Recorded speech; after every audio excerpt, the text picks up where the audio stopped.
Well, welcome back from the break. Now, just before we do that, someone sent in a text. It says, good afternoon. Undoubtedly, if all services can be accessed in 24 hours with the help of digitalization, then you don't need rocket science to confirm that Dr. Bawumia's vision is statistically significant.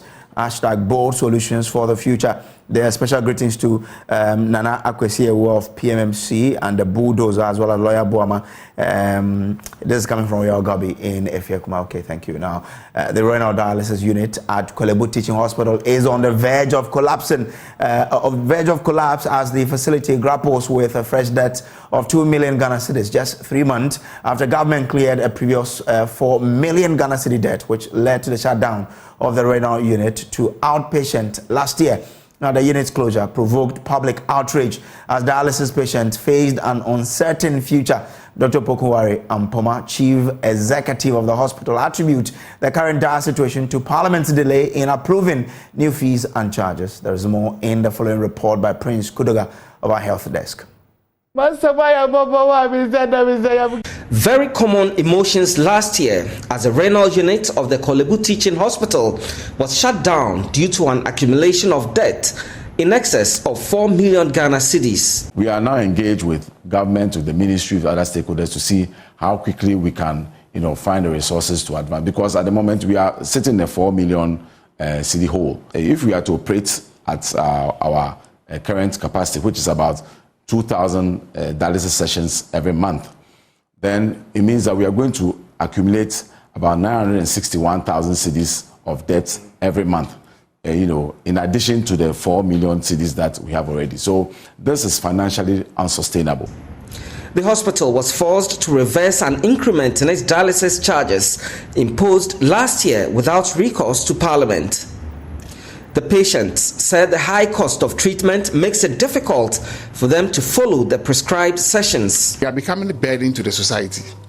You pick a phone, you want to call your friend. He knows you are coming to ask for money, so you will not even pick. Wow. You pick a phone, maybe you want to even to say hello, maybe there's an information you are trying to ask him. He will not even answer it. Later on, he will call back and say, oh, child, I saw your call, now this Samuel. It's not true. Because he knows you are coming to ask money. And it's true. When you call the person, it's money. These prompted series of conversations, including joining his thought leadership event on the matter, where the presidential advisor on health promised the debt will be cleared. We are waiting for what they are supposed to bring and then to be worked on as quickly as possible. The money is supposed to be provided by our Ministry of Finance, isn't it? Yes. Okay. So Dr. Mpoma has to put everything that he is doing, that is being asked to do, as quickly as possible in place. If I were him, I will use 24 hours to put everything in place and present it. Yeah, so they will present it. You've already presented. And no, you're free to talk because this is direct. I've told him what to do. Yeah. And then quickly, I'm sure I know what normally such things are very dear to the heart of the authorities. And it will be done. That happened in November 2023, and in just 3 months, about half of that debt has been accumulated again. Chief Executive of the hospital says delays in approving new rates is seriously impacting its ability to continue providing dialysis treatment. We are grateful that the government has paid that 4 million cedis debt. But then what you should remember is that we were asked to reopen. Now, when we reopened the outpatient unit, you should know that the fees are still not being adjusted. So from, for some time now, every patient that we dialyze, we are under recovery by as much as almost 400 Ghana cedis. So as we speak today, all the patients that are on dialysis today, every session that we have, we are under recovery in terms of the cost. So we are still building a debt. You see, what you need to do is multiply the number of sessions you've done by 400, and then that will give you the under recovery. That's the view. That is, I've been seeing the millions. I'm sure by now to be over 2 million. For now, the unit relies on the benevolence of individuals and organizations to help keep the facility running.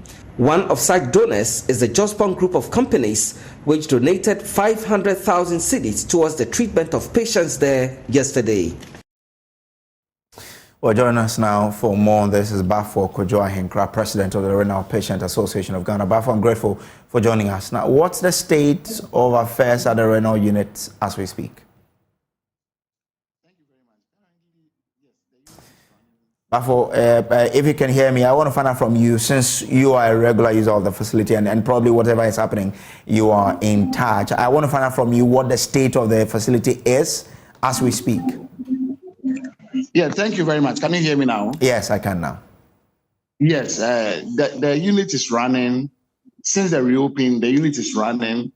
We are coming, we are paying the 380 they asked us to pay. So far, so good. Since we came back, so far, so good. We are on course. Okay, but we're also told that there are accumulation of debt, in that space, and that they've accumulated about 2 million cedis. Doesn't that put some fear in you that possibly the center will be shut down again? Oh yeah, we knew this will come up. We knew, because when we started, and they gave us the breakdown, we knew this will come up. So for some of us, we've been following up. The Korle CEO, I'm in touch with him. Sometimes I call him, we talk. So we knew this will come up. But like he said, I think he brought a proposal that the government is supposed to subsidize some 900 for every month for us. I don't know how far they've done that. Because I don't know how far that thing has also gone to. Because if that is not done and they want to increase the price, my brother, even the 380, come to the unit and see. It's only a handful who are able to come, and most of them are even doing now once a week, because they cannot pay the 380 2 times a week. So we are still begging the government. I don't know, but probably we need to have a press conference again. We are still begging the government to come to our aid. This thing, nobody can sustain it. No one can sustain it. We can't sustain it. We cannot pay. It's the beg that we beg the government as quickly as possible. They should come to our aid. Like he said, if they don't take care, the unit will close the unit down again. Because within 3 months, if we now have about 2 million down, another 2 months, another 2 million, we are back to the 400 that we were forced to pay. So we are still begging the government. We beg them. We beg them. Joy FM, we beg you people. You people all should come to our aid. Small, it will help us. So what exactly do you want government to do? And the government has always been talking about the lack of financing. So what should government really do to help you? There was this proposal of putting it on the national health insurance. We don't know how far they've gone about it. And then, yes, lack of finance is there, but please, they should find some way and adjust. This is a human life. I remember during the COVID time, the president told us that there's always a way of bringing the economy back. But when you lose a life, you can't bring it back. So we beg them. We don't want to lose any more lives. We don't want to lose any more lives through this thing that maybe the unit is closed, so people should go and die. Sorry. So please, they should find a way. And then we beg them. They said they wanted to put on a national health insurance. They should do that for me. They should try and do that for us, so that at least, even if we pay, when you come, you pay something, and then you have your session and you go. Korle is doing a lot for us, but like we said, lack of finance will bring the unit closer again. So what I do sense is that your members fear another shutdown of that facility and what it would have, the impact it will have on you, right? Yes, exactly. Have you tried setting up a meeting with the Minister of Health? And what have they been telling you? My brother, you know these people. When you go there, they'll tell you that the minister is not around. When you go there, they'll tell you the minister is not around. We've tried, we never twice. The minister is around. So rather, what we are trying to do, we are looking at the civil organizations. The private places, the churches. We are begging them. This appeal, I've said it before, that we beg the churches that they should help us. They should come to our aid. We beg them. The Ajinasari, the Lighthouse, the Pentecost Church. We beg them, all of them, to come to our aid. If they all give us small, it will help. It will help. If not, like the government alone cannot do this, which we know. So we beg the civil organizations, the private companies, like First Sky alone, has been able to cater for us for 7 years. Prayer Sky alone, one person.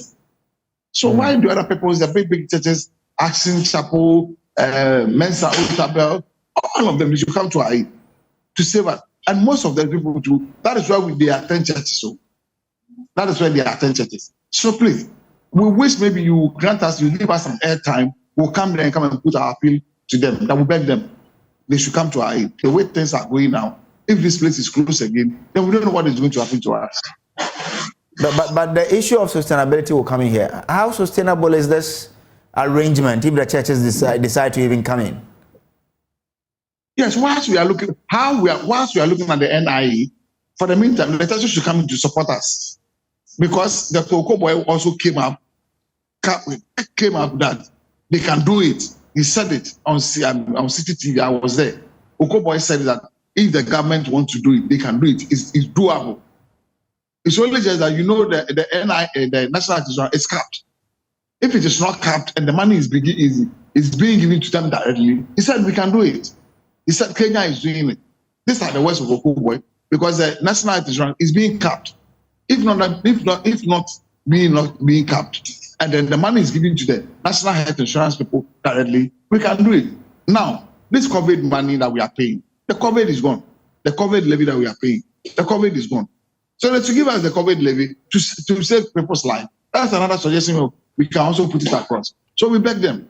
I wish Joy will give us some airtime. We'll come, we'll sit down, and then we'll put all these things across. Bafo Kujahinkra, I'm grateful to you for joining us here. Now, this is still the pause. So away from that, Joy News is learning of an imminent ministerial reshuffle set to be announced by the president. A meeting held this morning at the Jubilee House concluded on the names. Presidential correspondent Elting Broby joins me via Zoom with more. There's Elting. Tell us about this meeting. Do not increase the cost of dialysis. You'll be left with no choice than to. The president, as you may be aware, was out of town the whole of last week. So he came to town last night. And from last night till this morning, they had a meeting to look at this very thorny issue of a ministerial reshuffle. And what I can say for sure is that this morning we've been trying to get confirmation of that meeting. And around 11, and we're told that he had finished and they had firmed up on the names that would appear in the reshuffle, and it is up to the president to issue a statement to that effect. Now, when we probe further, we were told that by Sunday, that list will be out, and then we'll see the posture of the government going into the 2024 elections. Now, which areas are to be affected by the reshuffle?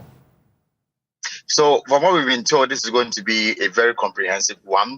It is not just going to be the ministerial reshuffle, even though those who are holding ministerial position will be the most affected. And then beyond the ministers, there is also going to be some changes in the leadership of parliament. So we're going to have the majority leadership also experience some kind of a reshuffle.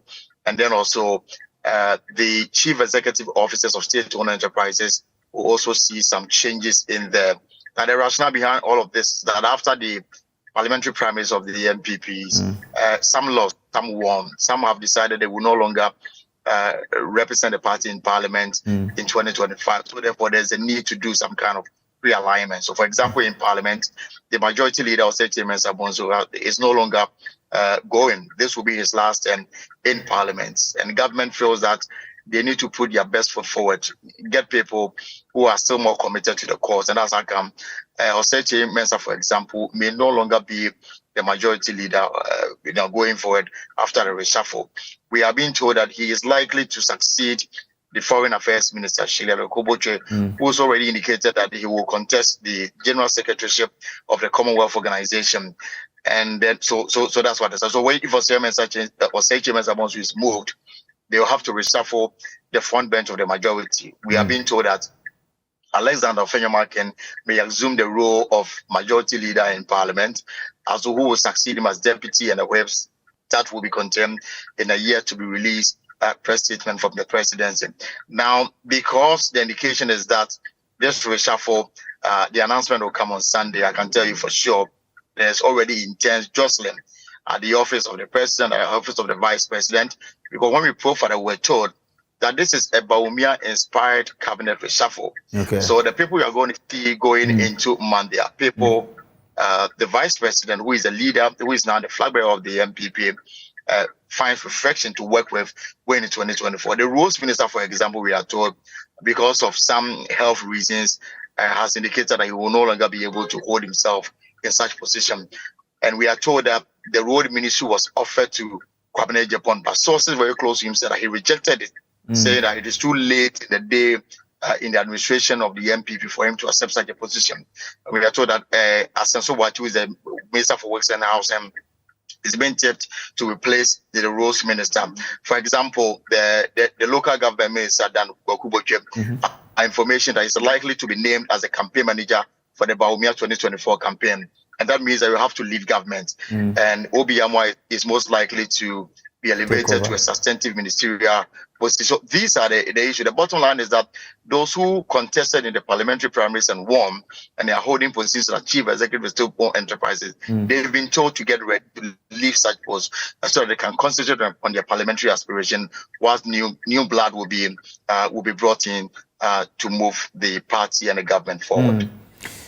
Which means that a place like the GIPC, where we have the son of Professor Michael Quay. So yeah, right. It means that we would have a fresh face there because he won his contest. It is very possible that he will have to make way for somebody else to take over so that he can fully concentrate on his parliamentary ambitions. It's unclear whether the communication director of the presidency will also be affected by this. But what is clear is that government says that they still have some months to go. They have a lot of work to do, and they need people with full concentration, not people who have whose concentration is geared towards something else and not the execution of the government mandate. That's the reason why this is happening. So expect to see an overhaul of government from the ministry to the front bench of parliament and also to state-owned enterprises, chief executives. But are we aware whether or not, the number of ministers will be reduced? We've heard the vice president make the indication that his government will have a lesser number of ministers. Are we going to see signs of it now? Well, for one thing we are clear of is that there will not be any new addition. So we're going to see movement of chairs, if you like. And so in a case where the substantive minister is moved, you're almost likely to see the deputy moved in, or a minister reshuffle from another ministry to take over from that ministry. We are told that we are not likely to see new face come in for them to go to parliamentary vetting. That's likely not going to happen. We're going to see ministers move from one space to the other. Some drop in, and in some cases, some may drop. You will not see a replacement. For example, the Western North regional minister, I'm told, is on his way to Accra, meaning that he's been told that he will be heading a new ministry. So he will be heading another ministry instead of the regional minister for the Western North. This is what is happening, and this weekend is going to be very interesting, especially at the presidency, as people seek to put in last-minute lobby ahead of the formal announcement on Sunday. Well, it will be interesting how today and tomorrow will be, because the announcement is on Sunday, which means that by tomorrow people should finish their lobbying. Are we also likely to then see certain positions in the House, for example, in the presidency, like we know of Asaf Mafo's portfolio as an advisor and all of that? Would they also be affected? No, I'm not too sure about that. I mean, this is clearly, those are the front line. Ministers, deputy ministers, leadership in parliaments, chief executive officers of state-owned enterprises. This is what we know. These are the areas that we are told that the reshuffle will mainly focus on. Okay. All right. Elton, I'm grateful to you for joining us here with that. So Elton Brobe is an editor here at Joy News. And on that note, I say thank you for being with us here on The Pulse from Monday to today, Friday. I'm grateful that you could spend your time to join us here to share a thought about Mother Ghana. On behalf of the production team and everybody here, I say thank you very much. And keep watching. I'll leave you in the hands of the LTS team, and then we'll meet later at 7 for Joy News Prime. Good evening.